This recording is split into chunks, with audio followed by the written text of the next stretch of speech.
All right, thank you guys for coming to the website. We appreciate you. Once again, in His will, Champions for Christ. We're so excited to entertain you and to bless you and to minister to your soul.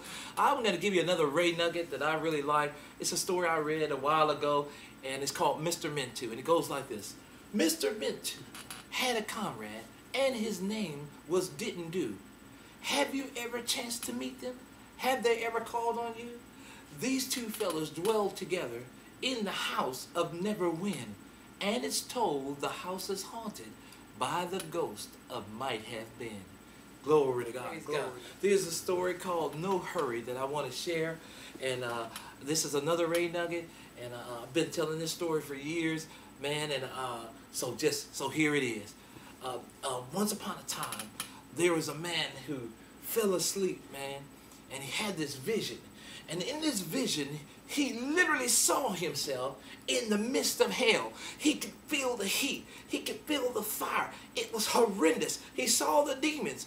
And then all of a sudden, in the midst of the demons, he saw a throne. And upon that throne sat Satan himself. And Satan spoke, "Who will go on the earth and deceive mankind for me?" And the spirit came forth slowly and said, "I will go." And he said, "Now what will you tell man on the earth to deceive him?"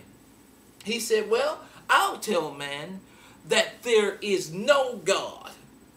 And Satan looked and he thought and he says, "No, that's not going to work." He said, because even the natural man knows that there's something that created all this, that all of this came from somewhere, that he can look at the sky and the stars and even nature itself and know that there's has to be a supreme someone who designed all of this supernatural. Satan said, "That won't work." And he stopped his feet and his spirit vanished.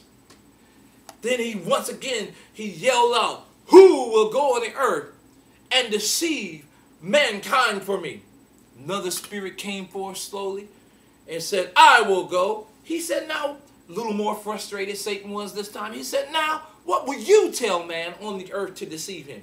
He said, "I'll tell man that there is no hell, no punishment, no hell."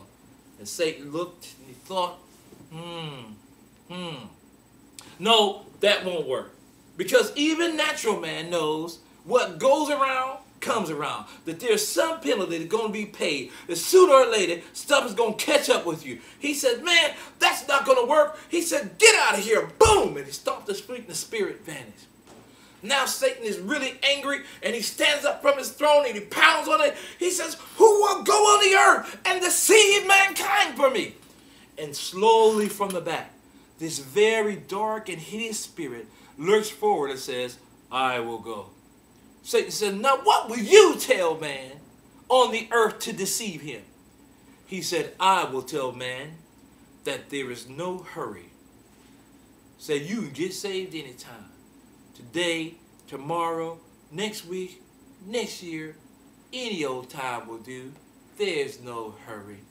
Satan looked, put his hand on his chin, rubbed his brow. He said, "That's excellent." He said, "Go." And that same spirit is in the earth today, telling individuals there's no hurry, when Satan all the time is trying to kill you, trying to destroy you, trying to take your very life. You never know when it's your time. So I would advise you to be very wise and to get up on it and give your heart to Jesus today. Don't wait. It's your time. You know, when you invite people to church and then you know that spirit tries to tell them, whisper in their ear, you don't need to go to church. You can go next week. You can go next month. There's no hurry. No hurry. Remember this story that was told by Pastor Raymond E Allen Sr.